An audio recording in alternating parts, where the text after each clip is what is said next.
আপনি কি খাবেন, কি পরবেন, কোথায় যাবেন, কিভাবে আপনারা লাইফ ঠিক করবেন সেটা একান্তই আপনার নিজস্ব ব্যাপার।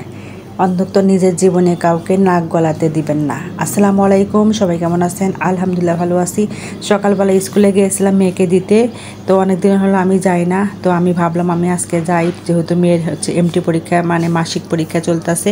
তো যাই হোক সেজন্য আমি গেলাম। যাওয়ার পথে মানে গিয়ে তারপরে আসার পথে হচ্ছে আমি রাস্তা দেখলাম হচ্ছে তৈপিঠা ভাজতেছে, ভাবলাম যে তৈপিঠাগুলো আমি একটু নিয়ে যাই। তো দুটো তৈপিঠা আমি নিয়ে আসছি, নিয়ে এসে আমি খেলাম। তো যাই হোক এরপরে যে কাজে লেগে পড়লাম। তো কালকে হচ্ছে অনেকগুলো কাপড় চোপড় ধুয়েছিলাম, এগুলো হচ্ছে রোদে শুকিয়ে তারপরে ঘরে এনে রাখছিলাম কালকে বিকালেই।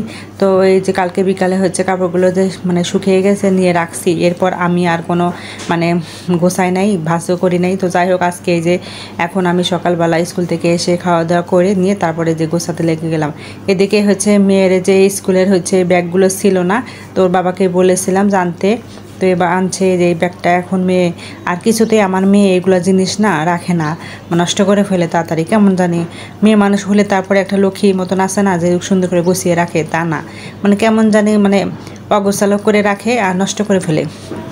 তো এই যে দেখেন ফুলগুলো এখানে হচ্ছে ময়লা পড়েছিল, ভাবলাম যে এগুলো একটু পরিষ্কার করে নিই।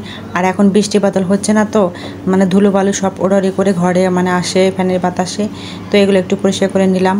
তো আজকাল মানুষ ভালো থাক, ভালো খাক, ভালো পড়ুক, এটা সমাজের মানুষ পছন্দ করে না, হিংসা করে। কে কাকে কখন মারবে, কে কাকে কখন ক্ষতি করবে, কে কতটা ভালো থাকবে, এসব নিয়ে সবসময় পড়ে থাকে। আসলে কি জানেন, কিছু মানুষ এতটা বোঝে না, অন্যের ক্ষতি করলে, অন্যের হিংসা করলে কখনো কোনো দিন ভালো থাকতে পারে না সে। যেমন ধরুন আপনি কারো ভালো মানে দেখতে পারেন না, ভালো থাকাটা কেড়ে নেবেন, ঠিক আগামীকাল বা পরশু আল্লাহ আপনার ভালো থাকাটা কেড়ে নিয়েছে। তো যাই হোক এই যে আমি সব কিছু পরিষ্কার করলাম, পরিষ্কার করে এখন হচ্ছে একটু মানে দেখছিলাম যে কেমন পরিষ্কার হয়েছে। তো আমি স্কুলে যাব, তো আমি ভাবলাম সকালে কিন্তু আমি চিতই পিঠা খেয়েছিলাম শুধু, এরপরে কিন্তু আমি খাই নাই, এখন 12টার উপরে বেজে গেছে। তো ভাবলাম সকালে যেহেতু আমি রুটি বানিয়েছি, তো একটা রুটি আর কলা খেয়ে যাই। তো আমি এই যে আজকে চা বানাই নাই, শুধু হচ্ছে কলা রুটি খাবো। তো সকালের দিকে ভাতও খাই নাই, শুধু মানে একটা হচ্ছে চিতই পিঠা খেয়েছিলাম। তো ভাবলাম এখন তো অনেক ক্ষুধা লেগেছে আর মেয়েকে আনতে যেতে হবে, তাই ভাবলাম একটু খেয়ে নেই। তো খাওয়া দাওয়া শেষ করে নিয়ে আমি এই যে বোরকা পরে রেডি হয়েছি, মেয়েকে স্কুল থেকে আনতে যেতে হবে। তো অনেক রোদ বাহিরে, প্রচণ্ড রোদ।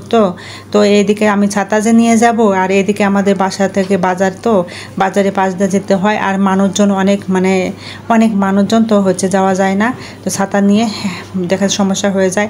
তো এরপরে যে দেখেন স্কুল থেকে মেয়েকে নিয়ে রিক্সায় করে আসছিলাম, তো ভাবলাম আজকে রিক্সায় করে যাই, যেহেতু রোদ উঠেছে। এসে দেখি রাস্তা অনেক জ্যাম, তো এই যে রিক্সা মানে থামিয়ে দাঁড়িয়ে আছে। তো আমি হচ্ছে মানে আমরা সব বলতেছিলাম এটুকু রাস্তা যেহেতু হেঁটেই যাব, তারপর হচ্ছে আমরা আর কি রিক্সা করে আসলাম। তো এসে গোসল টোসল করে খাওয়া দাওয়া করে আমি এই যে রেস্ট নিচ্ছি। আপনাদের ভাইয়া যে বাদাম নিয়ে আসছে, আমি এখন বাদামগুলো খাবো বসে বসে। তো আজকে ভিডিওটা কেমন লাগলো, সবাই ভালো থাকবেন, সুস্থ থাকবেন, আল্লাহ হাফেজ।